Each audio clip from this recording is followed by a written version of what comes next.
नमस्कार, मैं हूं सूरज चौहान और आप देख रहे हैं सुदर्शन टीवी पर आपका पसंदीदा कार्यक्रम। शाम 7 बजे हम आपके सामने देश के ऐसे मुद्दे लेकर आते हैं जो आप देखना, सुनना और आपके दिल की भाषा में सुनना चाहते हैं।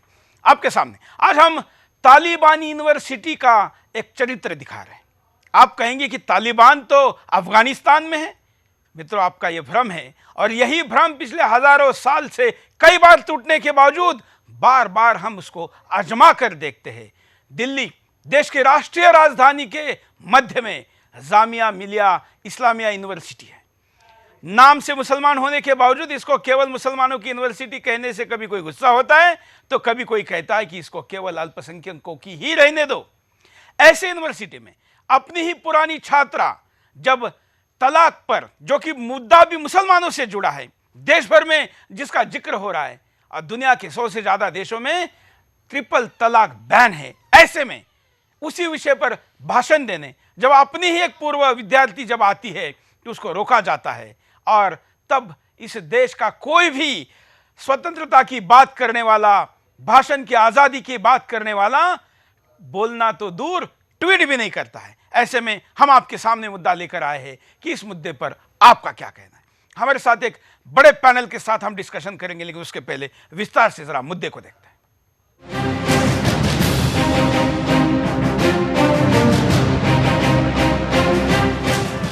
देश की दो तस्वीरें आज हम आपको सुदर्शन न्यूज पर दिखाते हैं। तस्वीर नंबर 1,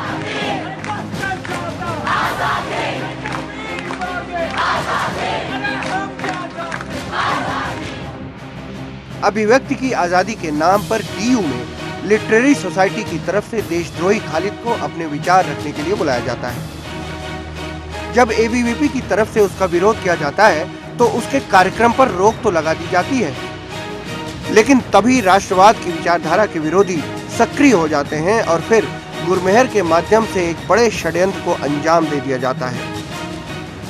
पूरे दिल्ली यूनिवर्सिटी कैंपस को विरोध और नफरत का अखाड़ा बना दिया जाता है। चर्चा होती है राष्ट्रवाद पर, सवाल उठाए जाते हैं राष्ट्रवादियों की सोच पर और पर्दे के पीछे से मजा लेते हैं खालिद, शहला और देश की दूसरी विरोधी ताकतें। उस गुरमेहर के प्रति सहानुभूति बटोरी जाने लगती है जिसने अपने पिता की शहादत के नाम पर झूठ बोला, और जब दिल्ली यूनिवर्सिटी में जेएनयू का जिन्न जग जाता है तब रण छोड़कर गुरमेहर भाग जाती है। तस्वीर नंबर 2, दिल्ली यूनिवर्सिटी के कैंपस से करीब 15 किलोमीटर दूर जामिया यूनिवर्सिटी का कैंपस। बीजेपी नेता शाजिया इल्मी 3 तलाक के मुद्दे पर बुलाई गईं तो वाइस चांसलर ने वो कार्यक्रम ही रद्द कर दिया। देश की राजधानी में 15 किलोमीटर के अंतर पर एक खास वर्ग की दुनिया का बदल जाना सवाल खड़े करता है। जिस फ्रीडम ऑफ स्पीच की मांग दिल्ली यूनिवर्सिटी में जायज है, उसी बोलने की आजादी की मांग जामिया मिलिया में नाजायज कैसे हो जाती है। ये दोनों तस्वीरें दिखाती हैं कि आजादी की मांग करने वाले कौन हैं, कौन हैं वो लोग जो एक आजाद देश में न जाने कौन सी आजादी की मांग कर रहे हैं। वो आवाजें किसकी हैं जो एक आजाद मुल्क को भीतर ही भीतर किसी भ्रष्ट विचारधारा की गुलाम बनाने की तैयारी कर रहे हैं।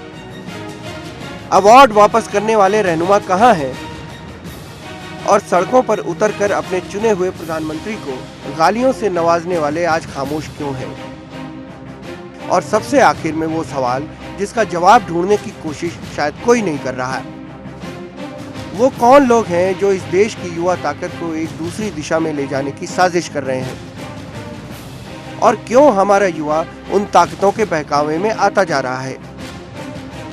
नेता आएंगे जाएंगे और आजादी चाहिए इसकी मांग करने वाले कुछ दिनों बाद भुला भी दिए जाएंगे। हो सकता है अगले कुछ दिन ऐसे ही मसलों पर लोग आपस में गुत्थम गुत्था भी होते रहें, लेकिन हजारों बरसों से खड़े एक मुल्क का युवा अगर भटका तो किसी बड़े शायर की वो बात सही हो जाएगी जिसमें उसने कहा था, लम्हों ने खता की थी, सदियों ने सजा पाई। और इन सब से निकलकर बाहर आता हुआ एक आखिरी सवाल, क्या देश से बड़ी वो आजादी है जिसकी मांग आज यूनिवर्सिटी कैंपसेस में की जा रही है।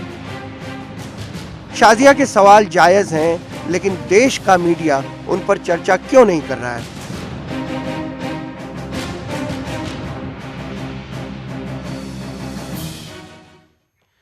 तो यह मुद्दा है और इस मुद्दे पर आगे 1 घंटे तक हम इस बहस को करेंगे। जामिया यूनिवर्सिटी के खिलाफ बोलने के मुद्दे पर कई लोग तब असहमत हो सकते थे जब शाजिया के बजाय वहां पर कोई सीता जाने वाली होती, लेकिन जब यूनिवर्सिटी कहते हैं कि मुसलमानों की है, जाने वाली भी मुसलमान हैं, जो मुद्दा चर्चा में है वो मुद्दा भी मुसलमान महिलाओं से जुड़ा हुआ है, ऐसे में इस मुद्दे पर कोई बाहरी हस्तक्षेप कराए यह आरोप तो लग ही नहीं सकता। लेकिन फिर भी क्या इनका पक्ष है यह जानेंगे, लेकिन उसके पहले हमारे साथ जो पूरा पैनल है उनके पास चलते हैं। हमारे साथ सुदेश वर्मा है, भाजपा के प्रवक्ता हैं। हमारे साथ डॉक्टर कपिल कुमार जी जुड़े हैं जो कि इग्नू के प्रोफेसर है, और हमारे साथ नदीम मेमन है, मुस्लिम विचारक है। इन तमाम लोगों के साथ हम चर्चा शुरू करते हैं। पहली प्रतिक्रिया लेते हैं नदीम मेमन की, आपका क्या कहना है? देखिए, जिस प्रकार से साजिया इल्मी को उनकी अपने जामिया मिल्लिया ने रोका है, ये तो गलत है। अभिव्यक्ति की स्वतंत्रता पर यहाँ पर सवाल खड़े किया है, क्योंकि कार्यक्रम में महिला सशक्तिकरण की बात करने की बात कही गई थी। अब इस पे साजिया इल्मी किस मुद्दे पर बात रखती है, ये उनकी विचारधारा थी। 3 तलाक का मुद्दा इस देश में ज्वलंत मुद्दा जरूर है, मगर इसे राजनीतिक रूप नहीं देना चाहिए था। शायद वो किसी राजनीतिक पार्टी से जुड़ी हुई थी, इसलिए शायद रोका गया हो। शायद कहने की जरूरत नहीं है, ये भाजपा से जुड़ी है, और जब तक आपसे जुड़ी थी तब हफ्ते में 2 बार इसके वहां सभाएं होती थी, भाषण होते थे। जब ये मुसलमानों को कहती थी कि कट्टर हो जाओ, तब तो जामिया मिलिया में वहां के चांसलर भी सेल्फी खींचकर लगाते थे। अब भाजपा में आ गई तो कम्युनल हो गई। नहीं, ऐसी बात नहीं है। देखिए, आप भी शायद कह के आप भी शायद बोल के बचाव करें। क्या आपको पता नहीं कि आप भी भाजपा में हैं? देखिए, साजिया इल्मी कल भी मुसलमान थी और आज भी मुसलमान है। कल भी हमारी थी, आज भी मुसलमान है। ये तो आप अपने तरीके से बांट दिए। भाजपा में गई तो वो कम्युनल हो गई, कि वो भाजपा वाली हो गई, वो अलग विचारधारा की। तो ऐसा क्या कारण है कि जिस यूनिवर्सिटी में पहले अलग विचारधारा की नहीं माना, जिस यूनिवर्सिटी में पहले बुके लेके चांसलर खड़े रहते थे इस शाजिया के स्वागत के लिए, जब वो मुसलमानों को कहते थे कि दंगे करो, कट्टर हो जाओ, संघर्ष करो, अब क्या हो गया?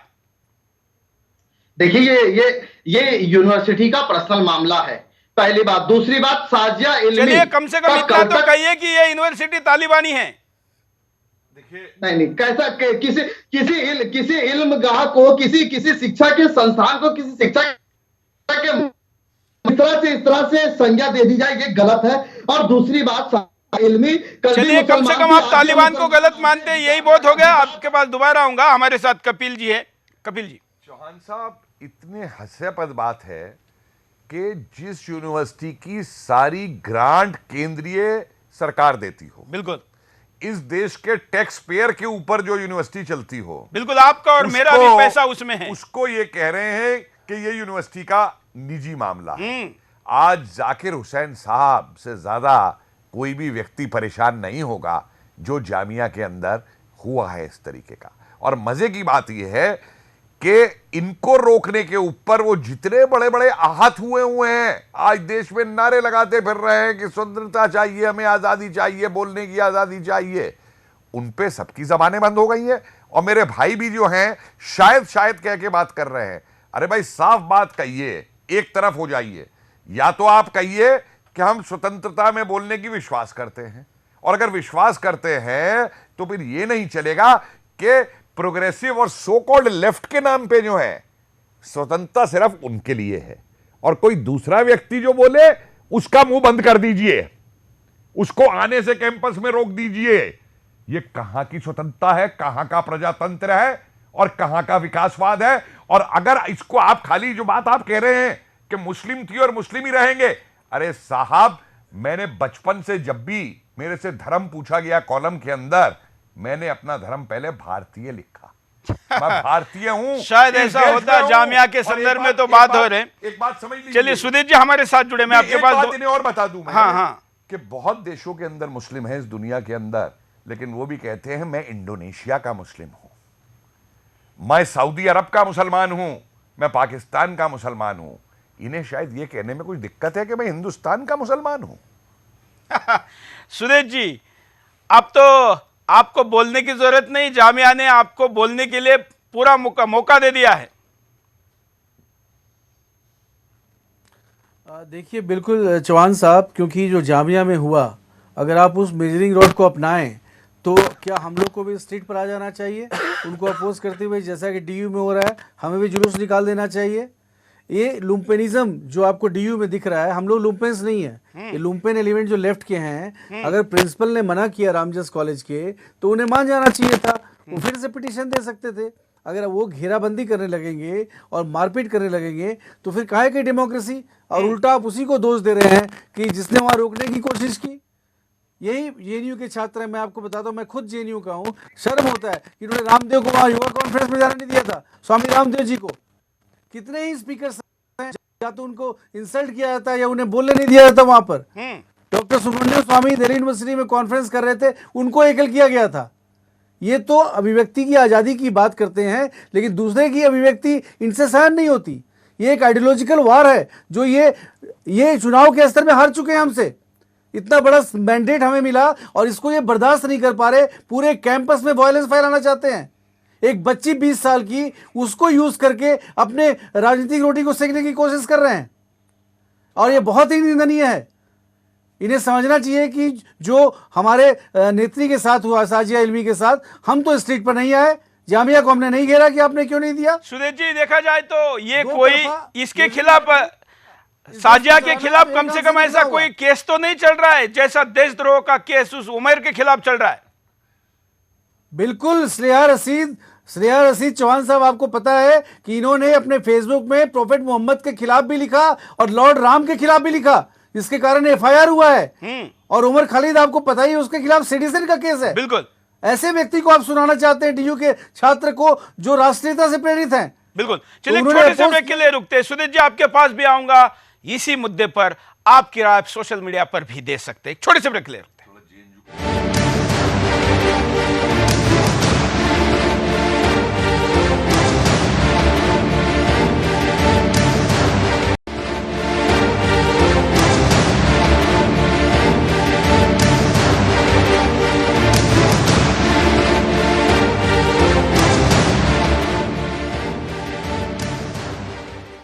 ब्रेक के बाद आपका एक बार फिर से स्वागत है। खुद इस पर क्या कहना है पीड़िता का?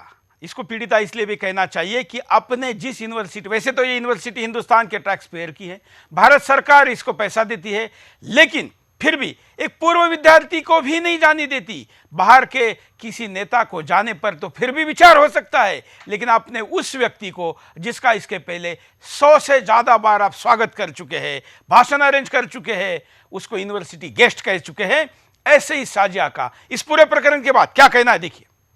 शाजिया इल्मी ने चूज किया है भाजपा के साथ काम करने का, तो बस खराब हो गई वो। वहां पे फ्रीडम ऑफ स्पीच का क्या होता है? अभिव्यक्ति की आजादी वहां पे कहाँ चली जाती है? वहां पे कोई अभिव्यक्ति की आजादी नहीं है। कोई बोल रहा है इसके लिए? कोई नहीं बोल रहा है। किसी तरह से जाकर माहौल को भी नहीं खराब करना चाहती थी, और इसलिए वो सही भी नहीं रहा। अपना नजरिया एक काउंटर नैरेटिव पेश करना चाहती हूँ, जो कि जरूरी है। लेकिन ये देखिए, ये दोहरे मापदंड देखिए कि आपके पॉइंट ऑफ व्यू की बात होगी तो आप किसी भी तरह से उसको करेंगे, चाहे वो आप देश को तोड़ने की आज़ादी तक चाहते हैं। लेकिन क्योंकि शाजिया इल्मी ने भाजपा चूज किया है, उन्हें कांग्रेस के करप्शन से चिढ़ है, तो आप जो है उनको अपने ही पुराने एलुमनाई होने के बावजूद उनके आप कैंपस में आने नहीं देंगे, उनको बोलने का मौका नहीं देंगे, और इतना दबाव डालेंगे ऑर्गेनाइजर्स पर कि वो विड्रॉ करें या चुपचाप हो जाएं। नदीम मेमन जी के पास चलते हैं। नदीम मेमन जी, आप जिसको हमारी मुसलमान कह रही है, अब ये वर्षा सुनने के बाद तो कुछ बोलेंगे? टारगेट करने का प्रयास किया जा रहा है। यहाँ पर साजिया इल्मी साजिया राजनीति कर रही है। यहाँ पर अगर हम देखें, इससे पहले भी बीजेपी तो अच्छा नदीम जी, मैं आपको एक वीडियो दिखाता हूँ। नदीम जी, मैं आपको एक मिनट, नदीम जी को मैं एक वीडियो दिखाता हूँ। अब साजिया इस पे क्या कर रही थी, इस पर आप मेरी प्रतिक्रिया दीजिए। वीडियो आपने देखा है? दोबारा दिखाता हूँ, देखिए। हमको पता इसलिए आए हो? मैं तो उल्टा कहती हूँ, मैं कहती हूँ मुसलमान बहुत सेक्युलर है, और मुसलमानों को कम्युनल होना पड़ेगा पहली बार। मुसलमानों को कम्युनल होना पड़ेगा पहली बार। मुसलमानों को कम्युनल होना पड़ेगा पहली बार। मुसलमान कम्युनल नहीं है, अपनों को नहीं देता है वोट। अरविंद केजरीवाल आपके अपने हैं, हम तो कह रहे हैं सेक्युलर बहुत हो गया मुसलमान, अभी आप कांग्रेस को जिता रहे हैं, किसी और को जो आपका नुकसान कर रही है। आप लोग कितने सेक्युलर ना होइए, आप अपने घर का देखिए, इस बार ना होइए इतने सेक्युलर। मुसलमान सेक्युलर है, देता रहता है औरों को वोट, बाकी पार्टियां तो नहीं करती, उनका तो बंधा हुआ वोट है, हम लोग का वोट भी करता रहता है। कुछ बात तो आप सही कह रही हैं, सोचिए, बात अपनी सही है, लेकिन अपना फायदा से अपना बात सोचिए, बहुत कंट्रोवर्शियल बात है लेकिन जरूरी बात है, मैं खुल के कहूंगी। आप सही कह रही हैं, बात जो आपकी बात सही है कि हम हमारे पास अभी मैं पहले से कह रहा था कि हमारे जिम्मे 2 काम है। हमारे जिम्मे एक काम ये डरो और दूसरा काम है हराओ। डरे भी हम, हराए भी हम, मलाइका दूसरे। तो ये बात काम बदल दीजिए, लड़ो और जीतो। नहीं ठीक है, जिम्मे अभी तक ये दिया गया, हाँ, लेकिन लड़ो और हराओ असल में नहीं, हुआ लड़ो और ही है। जीतो। नहीं आप, मैं कह रहा हूँ अभी आपने सरफराज आरज़ू की बात की ना वाली, और ऐसे बहुत सारे लोग हैं। सरफराज भाई से पूछेगा हमारे नहीं साहब के बारे में। मैं जानता हूँ आपके बारे में अच्छी तरीके से, पढ़ा हूँ आपके बारे में। नदीम जी, ये बोलने वाली साजिया कैसी थी? देखिए, साजिया को राजनीति करना है तो वो राजनीति करने के लिए कुछ भी कर सकती है। जब उसने ये बोला तब तो आपने विरोध नहीं किया। आगामी 2 चरण यूपी के चुनाव बाकी है और उस राजनीतिक मुद्दे को बढ़ाने के लिए, भुनाने के लिए, इससे पहले क्यों साजिया ने आवाज नहीं उठाया? इससे पहले भी आवाज उठाना चाहिए था। साजिया क्यों खामोश बैठी थी? आज ही साजिया को याद आई मुसलमानों की महिलाओं के लिए। भाई आज कार्यक्रम था तो आज बोलेगी, आज कार्यक्रम था तो आज बोलेगी। अब ये भी आप तय करेंगे? महिलाओं को इतनी आजादी तो दीजिए कम से कम, क्यों जब चाहे कार्यक्रम कर सके। तय करना कि किस मुद्दे को कब उठाना है। राजनीति साजिया कर रही है। साजिया से पूछिए कि किस मुद्दे को कब उठाना है। चुनाव, अभी यूपी चुनाव के 2 चरण बाकी है। अच्छा नदीम जी, एक बता दीजिए कि जो वीडियो आपने अभी देखा, मुद्दे को मुझे बताया जाए, इससे पहले क्यों नहीं छेड़ा गया? इससे नदीम पहले भी जी, तो इस मुद्दे को लाया जा सकता। अरे भाई सुनिए ना, जो वीडियो आपने अभी देखा इस पर आपकी क्या प्रतिक्रिया है? देखिए, ये राजनीतिक हथकंडे है। आप मैं बोल रहा हूं, आप उसका वीडियो बना रहे हैं, ये सब राजनीतिक हथकंडे हैं आदरणीय। और इस तरह के राजनीतिक हथकंडे भारत में होते रहते हैं और इस सब तरफ का गौरव फिक्र किया जाएगा तो हो गया है ना। राजनीति करना है साजिया इल्मी को, इसलिए वो इस तरह से वीडियो वायरल कर रही है। कि जब साजिया इल्मी जब आम आदमी पार्टी में थी तो उन्हें यही पॉलिटिक्स सिखाया गया था। अरविंद केजरीवाल ने यही बताया था कि मुसलमानों को जाके ये बोलो जिससे मुसलमान हमारे साथ आए। लेकिन जब हमारे साथ आई तो वो सेकुलर बन गई, क्योंकि हम हिंदू मुसलमान की पॉलिटिक्स से नहीं करते। वो तो सही बात बोलेगी, ट्रिपल तलाक में क्या सही है क्या गलत है उस पर बोलेगी। तो उनको डर लग गया, क्योंकि जो सही बात सुनने के लिए तैयार नहीं है। आप किस तरह के कम्युनल फीलिंग को उजागर कर रहे हैं जामिया में? क्या ये एजुकेशन सेंटर नहीं है? आप बात हो सकता है आपके खिलाफ हो, आप सुनना नहीं चाहते हो, आपका कम्युनल माइंडसेट हो, लेकिन बोलने तो दीजिए। बीजेपी की नेत्री है वो। बीजेपी एक राष्ट्रीय पार्टी है, रूलिंग पार्टी है। आपकी नेत्री से उनको कोई मतलब नहीं हो, लेकिन उन्होंने कहा हमारी मुसलमान है, तो भाई आपकी मुसलमान को तो बोलने दीजिए। ऐसा कट्टरवाद को बढ़ावा दिया है। आप आज वो किसी मुद्दे पे बोल रही है तो वो सही हो गया। इससे पहले कई मुद्दे हुए, उस पर बीजेपी ने क्यों आवाज नहीं उठाया? क्यों साजिया इल्मी ने आवाज नहीं उठाया? आज ही क्यों ये मुद्दा छेड़ा गया? मुझे ये बताया जाए। और आप बहुत कम्युनल और सेक्युलर की बात कर रहे हैं, आप बहुत ही इस मुद्दे पर बात कर रहे हैं। मुझे बताया जाए कि इस तरह के मुद्दे को क्या एक शिक्षा के मंदिर पे उठाना क्या बेहतर होगा? क्या वो देश के यही तो हम कह रहे हैं कि जामिया इल्मा अगर वो शिक्षा का मंदिर है, शिक्षा जो आपके दिमाग को बंद कर देता है। आप ये कैसा शिक्षा है जो आपके दिमाग को बंद कर देता है? आप डिबेट करने के लिए तैयार नहीं है। धर्म का प्रचार एक बड़ा सवाल उठता है, राष्ट्र द्रोह के खिलाफ लड़ते हैं। अच्छा नदीम जी, जामिया शिक्षा का मंदिर है कि शिक्षा की मस्जिद है? देखिए, शिक्षा का मंदिर है। देखिए, विचार देखिए सब। चलिए, मैं इसके लिए आपका आभार, इसके लिए आपका धन्यवाद करता हूं कि कम से कम आपको शिक्षा का उदाहरण देने के लिए आपको मंदिर ही कहना पड़ा। धन्यवाद। हमारे साथ कपिल जी। हाँ कपिल जी, आप कुछ कहना पड़े। एक तरफ ये कहते हैं कि जामिया शिक्षा का मंदिर है। अगर शिक्षा के मंदिर के अंदर अगर कोई ऐसी चीजें हो रही हैं जो स्त्री अधिकार के आज के जमाने में खिलाफ जाती हैं, उसमें वहां उस पर डिबेट नहीं होगी, वो रोक दी जाए। और जहां बर्बादी के, ये जरा पूछूंगा इनसे कि जेएनयू में जो बर्बादी आजादी के नारे लगे और जो रामजस में हो रहा है वो सही है? वहां वो शिक्षा के केंद्र नहीं है, वो चंडू खाने हैं क्या वो शिक्षा के केंद्र नहीं है? वहां शिक्षा नहीं होती क्या? एक बार इनके मुंह से निकल सकता है कि क्या वहां पे इस तरीके के नारे नहीं लगने चाहिए? वहां ये नहीं बोलेंगे। एक इनका वो बन गया है कि राजनीति की बात करते हैं। मैंने एक सवाल पूछा था और आज इनसे एक सवाल पूछ रहा हूं। उनका आवाज नहीं आ रहा है उनका। बार बार ये कहते हैं कि मुसलमान कमजोर है, अनपढ़ है, गरीब है, उसका नहीं, हम उस पे नहीं जाते, हम आज उस पे नहीं जाते। हम तो हम कह रहे हैं कि इस मुद्दे पर क्या कहना है, बाकी मुद्दों के लिए तो तमाम बार हम कार्यक्रम करेंगे। हाँ चौहान साहब, ये जो ठेकेदार बन गए हैं कौम के, ये चाहते नहीं है कि कौम विकसित हो, आधुनिक बने, आगे बढ़े, क्योंकि कौम अगर आगे बढ़ गई तो इनकी नेतागिरी कहां से चलेगी, इनकी दुकानें बंद हो जाएंगी। आपको बता दूं, आजम खान साहब की भैंसे तक जो है पुलिस ढूंढने जाती है। इस वजह से आप नहीं चाहते हैं कि लोग मुस्लिम समाज, मुस्लिम वर्ग एक इल्मी समाज बने, इल्म वाला समाज बने, शिक्षा ग्रहण करे। आप लोग नहीं चाहते, तभी तो आज तरह तरह से विवाद पैदा कर रहे हैं। आप कट्टरवाद को बढ़ावा दे रहे हैं। जहां पर साजिया इल्मी को इस बुनियाद पे रोक दिया जाता है, जहां पर साजिया इल्मी को इस बुनियाद पे रोक दिया जाता है कि शिक्षा के मंदिर पर जो कल देश का भविष्य है, उसे जो शिक्षा का मंदिर है, जहां कल जहां देश का भविष्य गढ़ा जाएगा, वहां सामाजिक भविष्य गढ़ा जाएगा कि जहां औरतों को तलाक की बात हो, उस पे चर्चा नहीं होगी। आपने कभी आवाज नहीं उठाई। भाजपा की शिक्षा केंद्र में चर्चा नहीं होगी। चर्चा होगी कि आप बर्बादी आजादी की बात करेंगे। अरे किस चर्चा की बात कर रहे हैं आप? चलिए दूसरे पे चलिए हम एक छोटे से ब्रेक के लिए रुकते हैं, ब्रेक के बाद दोबारा आएंगे, ये चर्चा जारी रहेगी।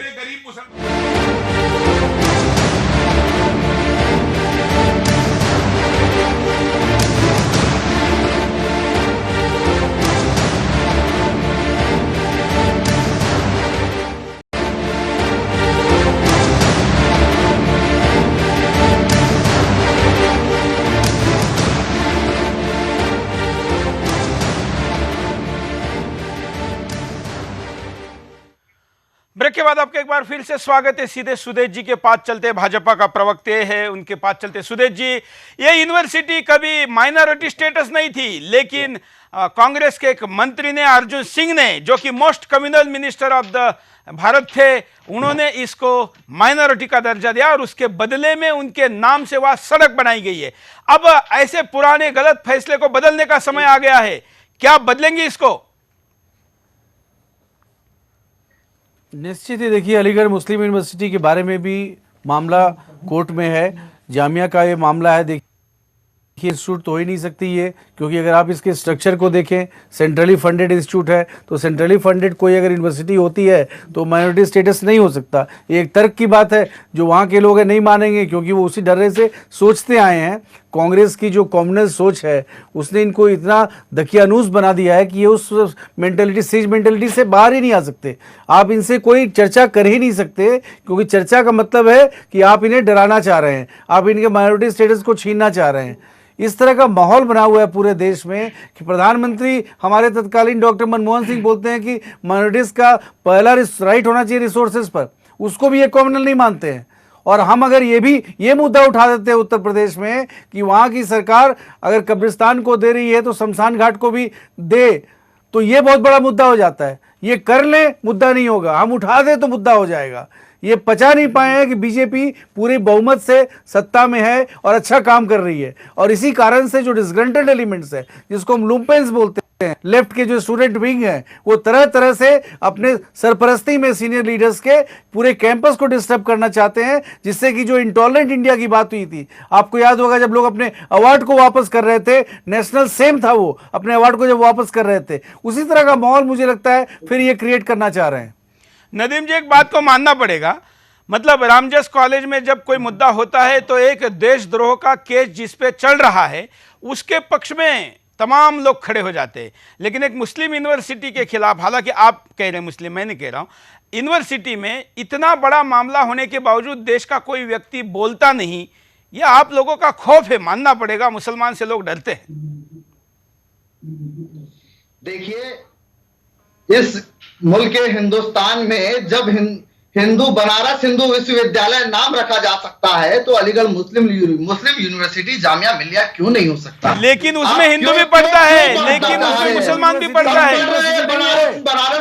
बनारस हिंदू विश्वविद्यालय में भी सब पढ़ रहे हैं। आप लोग बांटने का काम क्यों कर रहे हैं? ना होने से कुछ नहीं होता। आप लोग इस मुल्क को जोड़ के रखने का काम करिए, आप लोग की बड़ी जिम्मेदारी है। हिंदुस्तान ने बहुत बड़ी जिम्मेदारी किया है। आप लोग अपने बच्चों की तरह से बात करेंगे तो हिंदुस्तान तार तार हो जाएगा। एक मिनट कपिल जी, को बढ़ावा देकर तार तार कर रही है। मतलब आप लोग इनका सहयोग करने लगेंगे तो क्या होगा इस मुल्क का? ये बड़े सोचने की बात है। बड़े अफसोस के साथ मुझे कहना पड़ रहा है नदीम जी, कि इस आप मुल्क धमकी में- दे रहे क्या? इस मुल्क में नदीम जी धमकी दे रहे तार तार होने की? हिंदुस्तान हम बदल धमकी चुका दे है, रहे। आप दोबारा विभाजन नहीं होने देगा, सपने मत देखिए। नहीं, हम सपने नहीं देख रहे। हम खुद चाहते हैं कि हमारा मुल्क दुनिया का सबसे बेहतर मुल्क है। यही रहने में ही फायदा है। यही मुल्क है जहां अल्लामा अपनी औरतों के जहां तलाक अल्लामा करा इकबाल करके ने आप तराम चाहते हैं कि मुल्क आगे बढ़ेगा। आप भूल गए उस चीज को। यही तलाक कहने में दाएं और सुअर वो कौम आगे बढ़ जाएगी। अरे यही वो हिंदुस्तान जो है है, जहां हर जहां कौम पढ़ के बड़ा मुसलमानों करती ने है। एक स्मारक दिए, आप उसको भूल गए। यही वो हिंदुस्तान है जिसने शहीद अब्दुल हमीद दिया, आप भूल गए। आप इस तरह से हमारा नदीम जी, आप जिन शहीदों का नाम ले रहे हैं, आप हिंदू और मुस्लिम जामिया नदीम, मिलिया बनारस। अरे भाई नदीम जी, आप जिनका नाम ले रहे हैं उनकी तो हम मूर्तियां लगाते हैं, लेकिन कभी कभी देशद्रोहियों के खिलाफ भी बोलिए ना। ये जेएनयू के देशद्रोहियों के खिलाफ बोलिए। एक मिनट बोला है, बोलिए देखिए, बोलिए बोलिए, वो देशद्रोही है, बोलिए। जो इस मुल्क के साथ, जो इस मुल्क की माटी के साथ, जो इस मुल्क के संविधान के साथ, जो इस मुल्क के साथ गलत करेगा, वो इस देश का देशद्रोह है। हम उसे तस्लीम करते हैं, मगर इस बात को आपको भी मानना पड़ेगा कि इस मुल्क में मुसलमान भी बराबर का भागीदार है। आप लोग ये नाइतफाकी भागीदार शब्द मंजूर नहीं है, भागीदार शब्द मंजूर नहीं है। भागीदार के नाम पर देश ले लिया है, मुसलमान के नाम पर देश ले लिया है, भागीदार नहीं है। आरएसएस के लोग इस मुल्क की आजादी में जरा सा भी साथ अरे नहीं दिए। मुद्दा आरएसएस तो भागीदार बन गए। हमने खून बहाया, हम भागीदार नहीं। ये नाइंसाफी मत करिए। अरे खून के बदले बड़ा देश ले लिया, क्या भागीदारी की बात बोलते हैं? आज मुझे उस पर बात नहीं करनी क्योंकि मुद्दा अलग है, उस पर अलग से बात करेंगे, लेकिन भागीदारी शब्द नहीं बोलने देंगे। सुरेश जी, देश में मोदी सरकार आने के बाद यह अपेक्षा थी कि कम्युनल फोर्सेज जो है, देशद्रोही फोर्सेज जो है, वो थोड़ी डर जाएगी, शांत होगी, लेकिन हो तो उल्टा रहा है। सुदेश जी, देखिए मोदी जी गुड गवर्नेंस के प्लैंक पर आए हैं और उनका मानना है कि हम सिटीजन को हिंदू और मुसलमान की तरह नहीं देखेंगे, सब भारतीय हैं। अगर अच्छा सड़क बनेगा तो मुसलमान भी उसको इस्तेमाल करेंगे, हिंदू भी करेंगे। इतनी जर्जर व्यवस्था कर दी है कांग्रेस ने, क्योंकि कांग्रेस ने किया क्या है, फिरका परस्ती की राजनीति की है, मुसलमान को वोट बैंक बना दिया। अगर मुसलमान की हालत खराब है तो ये कांग्रेस से नहीं पूछते, अब ये क्वेश्चन बीजेपी से करने लगे हैं। 55 साल कांग्रेस ने राज किया, इनको वोट बैंक बनाकर, और इनकी स्थिति बद से बदतर हो गई। सचार कमेटी ने बोला आप मुस्लिम नेताओं से बात करिए, तो इसके लिए बीजेपी को दोष देने लगते हैं। ये तो बीजेपी की खौफ है, इनको पता नहीं किस चीज़ का खौफ है। बीजेपी पिछली बार भी सत्ता में आई थी, बीजेपी ने ऐसा कहीं नहीं किया जिससे लगे ये मुसलमान के खिलाफ है, क्योंकि मुसलमान को हम अलग मानते ही नहीं है। हम तो मानते हैं कि मुसलमान भी हमारी विरासत है, आपके पूर्वज भी राम हैं, तो आप अलग कैसे हो सकते हैं? लेकिन आप अपनी कल्चर को भूल के अगर आप फिरका परस्ती करेंगे और आप भारत के टुकड़े होने की बात करेंगे, तो चाहे अपना ही भाई क्यों ना हो, हम उसके खिलाफ खड़े होंगे। हम लोग देशभक्ति की पार्टी हैं।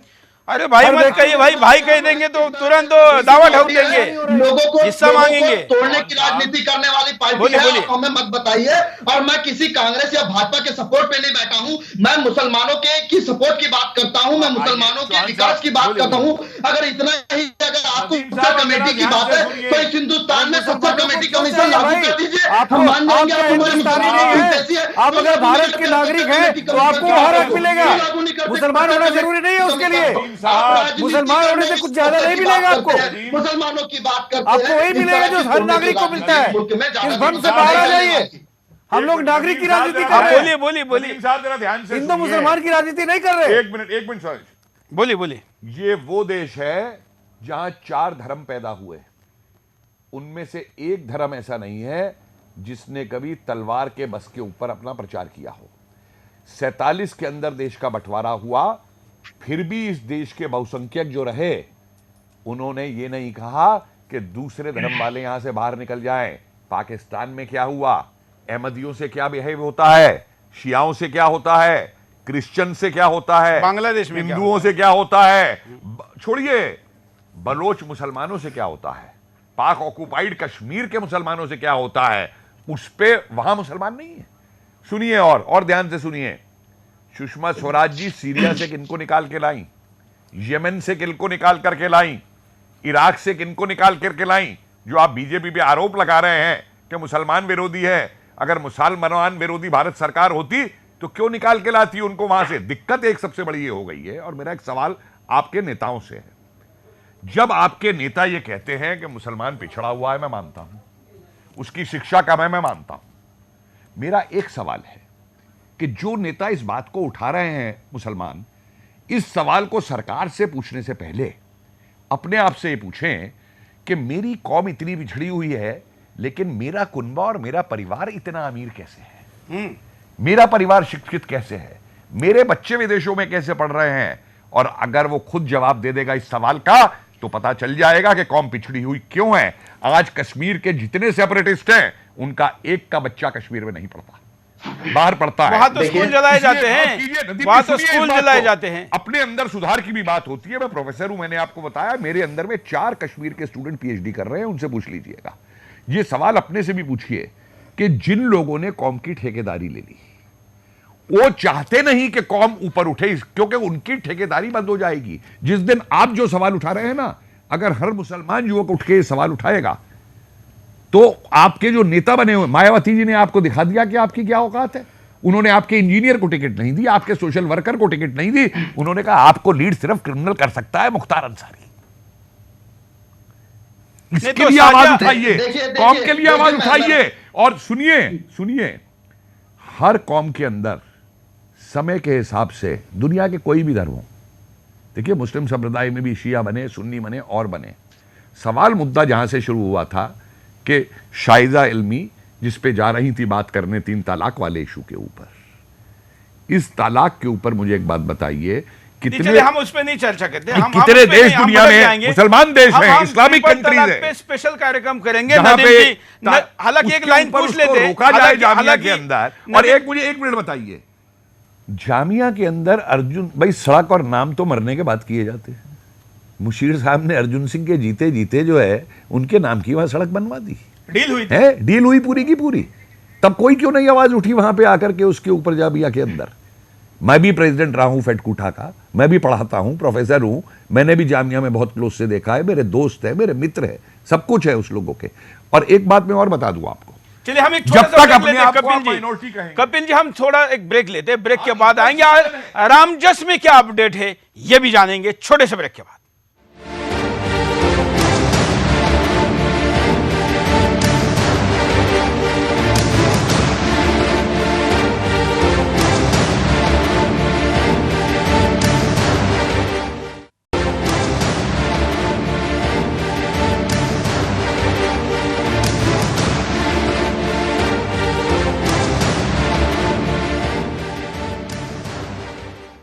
जामिया यूनिवर्सिटी का ये तालिबानी तमाशा पर अभी थोड़ी सी बहस चेंज कर हम चलते। रामजस कॉलेज में जो हुआ था, एक कॉलेज इतना बड़ा समारोह करता है, शताब्दी मनाने जा रहा है, और ऐसे में एक देशद्रोह का केस जिस पर चल रहा है, कोर्ट में जाने के बाद उसने कहा कि मेरे ऊपर से एक केस को हटाया जाए, तो कोर्ट ने मना किया। जिस केस को हटाने से मतलब कोर्ट सर्टिफाइड, ये नहीं कि राजनाथ सिंह के दिल्ली पुलिस के द्वारा दायर केस केवल नहीं है, बल्कि उस केस को कोर्ट ने सर्टिफाइड करके केस हटाने से मना किया है। ऐसे एक सर्टिफाइड क्रिमिनल को एक कॉलेज रोकता है, रोकना तो वहां चाहिए था, लेकिन उसने नहीं रोका। जिस यूनिवर्सिटी में भाषण के लिए स्वागत होना चाहिए था, वह विरोध हो रहा है। लेकिन फिर भी इस पूरे घटनाक्रम में जो गुरमेहर का मामला है, इस पर आज का अपडेट आपको दिखाना जरूरी है, क्योंकि हमने इस मुद्दे को लगातार 3 दिन से आपके सामने उठाया है, और हमने पहले ही दिन जो बातें कही थी वो रोज एक एक करके सामने आ रही है, आने वाले दिनों में और भी आगे आएगी। लेकिन आज इसमें अपडेट क्या रहा, यह हम आपको दिखाते हैं। योगेश्वर दत्त, जो कि पहले दिन से ही इस मामले पर राष्ट्रवादी विचार ले चुके थे, स्टैंड ले चुके थे, आज उन्होंने क्या कहा, देखिए। क्या रिएक्शन, सबकी अपनी राय है। अब ये जरूरी नहीं है कि जो पढ़े लिखे, ज्यादा पढ़े लिखे तो वो ही देशभक्त होते हैं, क्योंकि इस देश के लिए हर इंसान ने कुर्बानी दी है और हम उनकी कुर्बानी को नहीं बुला सकते। अब एक देशभक्ति और देश के लिए जीना, देश के लिए मरना, ये हमें शिक्षित और अशिक्षित उसमें हम नहीं एक तुलना कर सकते। देश के लिए सभी ने काम किया और सभी कर रहे हैं। हमारे देश में ऐसे बहुत से शहीद ऐसे भी थे जो कम पढ़े लिखे थे और शहीद हुए हैं, और बहुत से ऐसे पढ़े लिखे भी हैं जो देश तोड़ने की बातें करते हैं। आप जेएनयू का मुद्दा ही देख लीजिए, वहाँ कितने पढ़े लिखे लोग थे, पर वो हिंदुस्तान में। अब पहलवान बबीता फोगाट क्या कहती है, देखिए।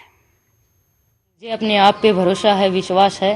लोगों को लगता होगा कि मैं अनपढ़ हूँ, लेकिन अगर मैं अपने देश के लिए कुछ अच्छा कर रही हूँ तो मुझे नहीं लगता कि मैं अनपढ़ हूँ। अनपढ़ क्योंकि पढ़े लिखे लोग जो देश का नाम रोशन नहीं करते, देश के बारे में ऐसे बोलते हैं, तो वो कहाँ की पढ़ाई का, कहाँ का वो इंटेलिजेंट दिखाई दिया। वो तो मुझे तो लगता है वो तो पढ़े लिखे अनपढ़ हैं। जो कोई ऐसा लिख रहा है, मुझे तो वो पढ़े लिखे अनपढ़ लग रहे हैं। ये अभी हम चलते हैं हमारे अतिथि के पास, नदीम जी के पास चलते हैं। हमने ये दो पढ़ी लिखी बाइट पर प्रतिक्रिया इसलिए दिखाई नदीम जी, क्योंकि जावेद अख्तर ने कहा कि अनपढ़ लोग तो कुछ भी बोल सकते हैं, लेकिन पढ़े लिखे लोग ऐसा ना बोले। मैं आपको पूछना चाहूंगा, हालांकि शोपत लेने के पहले पूछना चाहिए था, आप क्या पढ़े लिखे हैं? देखिए, नहीं, आपका पूछ रहा हूं मैं। इल्म का कोई दायरा नहीं होता। नहीं, फिर भी जावेद अख्तर के फुटपट्टी से पूछ रहा हूं मैं जी, इल्म का कोई दायरा नहीं होता। जावेद अख्तर की फुटपट्टी में आप कितने पढ़े हैं? वो जावेद अख्तर जाने वो किस मापदंड के तहत लोगों को नाप रहे हो, जावेद अख्तर का मामला है। वो जावेद अख्तर नापेंगे और जावेद अख्तर का काम है। अब लगता है कि फिल्मों में कुछ काम नहीं है, तो वो लोगों की इल्म को अब वो नापने का ही काम करेंगे। चलिए, साजिया को आपने अपना हमारा मुसलमान कहा था, जावेद को तो नहीं कह रहे। नहीं, हम देखिए, इस मुल्क का हर हिंदुस्तानी हमारा है, चाहे वो हिंदू हो मुसलमान हो। पहली बात। चलो, ये शो का परिणाम है। कम से कम 45 मिनट में इतना बदलाव तो हुआ आप पे। आपको बुलाते रहेंगे तो और भी बदलाव होगा। नदीम साहब, मुबारकबाद देता हूं आपको। आपके इतने जल्दी मुबारक मत दीजिए, ये तो शो के फ्लो में इन अल्फाज पे नहीं, इतने जल्दी मत मुबारक दीजिए, तो शो के फ्लो में बोल दिया। हिंदुस्तानी माना है, मगर जब दबाव आते हैं, लोग जब दादागिरी करके कहते हैं वंदे मातरम बोलना होगा, तब कुछ लोगों को इस पर आवाज उठाना पड़ता है। अभिव्यक्ति की स्वतंत्रता, नया मुद्दा मत खोलिए, मैं उसका जवाब दूंगा। नदीम जी, तब हमें बोलना पड़ता है। नदीम जी, मेरे सामने लिखा है कि आप मुस्लिम विचारक है। मुझे लगता है आपको तो मुस्लिम राजनेता बनना है, क्योंकि वही मुसलमान वंदे मातरम का मुद्दा उठाता है जिसको राजनेता बनना है। नहीं, देखिए, हम तो बोलते हैं ना। आप वंदे मातरम बोलते हैं ना? बिल्कुल बोलते हैं। हाँ, तो इसलिए आप इसके खिलाफ जब बोल रहे हैं, इस प्रकार से बोलने वाला ये मुद्दा आपने उठाने की जरूरत नहीं। हम बोलेंगे, मगर शर्त अव्वल ये है कि आप दबाव ना बनाया जाए। अरे कौन बनाता है? इस देश का हिंदू दबाव बनाने वाला होता तो यहाँ रहने की हिम्मत नहीं थी किसी की। चलिए, थोड़ा आगे बढ़ते। अनुपम खेर ने आज के इस मसले पर क्या अपडेट में कहा, देखिए। अनुपम खेर इस मुद्दे पर अब तक नहीं बोले थे, अब उन्होंने क्या कहा, देखिए आपके सामने। आर्मी ऑफिसर की बेटी ने कहा है कोई भी नहीं चाहता वॉर हो, उस मामले में तो सही कहा है उन्होंने। मैं थोड़ा कह रहा हूँ कि वॉर तो नहीं होने चाहिए। हर जो सिपाही सरहद पर खड़ा होता है वो गोली खाने के लिए थोड़ा खड़ा होता है, देश को बचाने के लिए खड़ा होता है, देश की आन बान शान बचाने के लिए खड़ा होता है।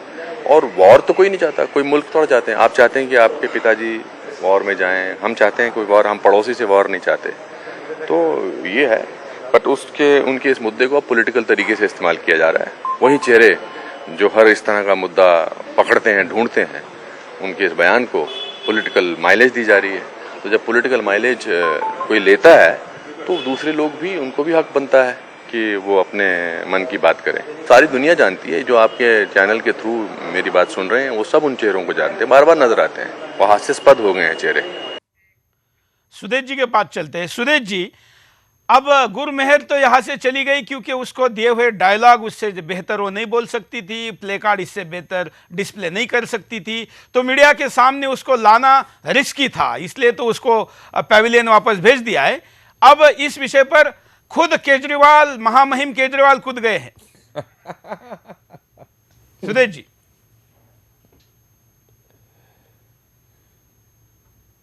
चलिए, लगता है सुदेश जी से हमारा संपर्क नहीं हो पा रहा है। सुदेश जी जैसे कनेक्ट होते उनके पास दोबारा जाएंगे। कपिल जी, यही सवाल आपको। देखिए, ऐसा है कि प्रजातांत्रिक तरीके से संविधान के अनुसार एक सरकार बनी, देश की जनता ने एक पार्टी को जिताया। जिन लोगों के पास सत्ता बहुत पहले से थी और जो सत्ता के भूखे थे, उनकी दिक्कत ये हो गई कि उनकी दुकानें बंद हो गई। अब दुकानें बंद हो गई तो सत्ता वापस कैसे हथियाई जाए? तो उसके लिए जो भी हथकंडा अपनाना है, वो केजरीवाल जी बोल रहे थे कि वो रामजस वालों को अरेस्ट किया जाए जिन्होंने वो थ्रेट दिया, बीजेपी के निकलेंगे। अरे आप जन्मपत्री देखते हैं, कुंडली देखते हैं, सबकी हर चीज में आपको देखने को निकलता है। आपको अगर आपके और पकड़े आपके जाते हैं। चलिए, हम जरा कार्यक्रम को वाइंड अप की दिशा में जा रहे हैं। सुदेश जी से पूछते हैं। सुदेश जी, अब तो महामहिम केजरीवाल जी भी कूद गए हैं और का जो गेस्ट कलाकार था उसको पेविलियन वापस भेज दिया है। जवान साहब, आपको मेरी आवाज सुनाई पड़ रही है? बिल्कुल, आप लाइव में जुड़े हैं, बोलिए। देखिए, ऐसा है ना कि एक बच्ची 20 साल की, आप समझ सकते हैं पूरे कैंपस में किस तरह से ये लेफ्टिस्ट वगैरह एक्सप्लॉइट करते हैं, दिमाग को बर्बाद कर देते हैं। तो बच्ची को पता भी नहीं है वो क्या बोल रही है। और यही कारण है, ये लोग तो देखिए, आपने देखा वो किसकी साथ शेयर की, जॉन दयाल, कविता कृष्ण, ये लोग कौन लोग हैं?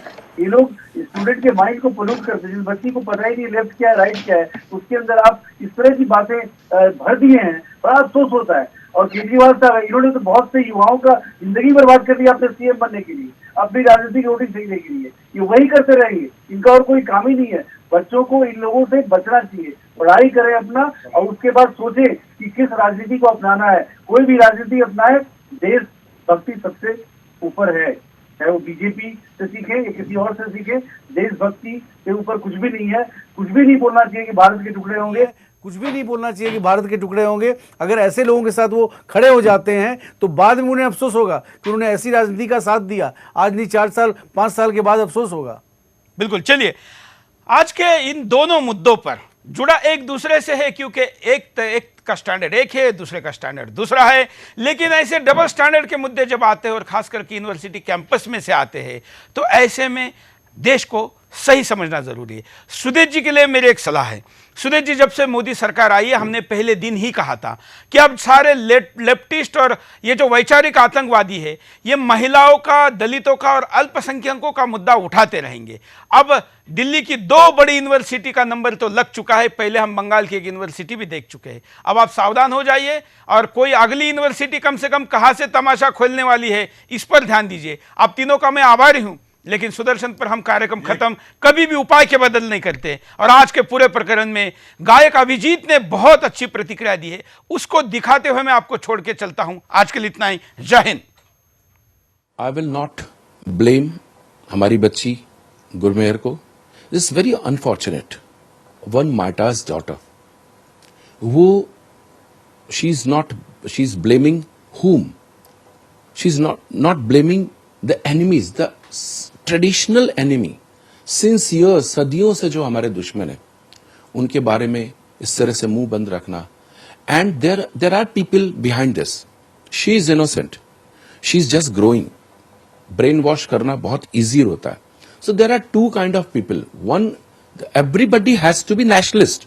This is only one community that has to be, only one community that has to be nationalist. But there are communities who are totally being defeated by the nationalists, so they are desperate. They are frustrated people like Arvind Kejriwal and Naxalites and Communist Party, left fronts. They all are frustrated because they have been cornered by so-called nationalist party or nationalist government or nationalist people, जो majority है. So we are not going to tolerate this.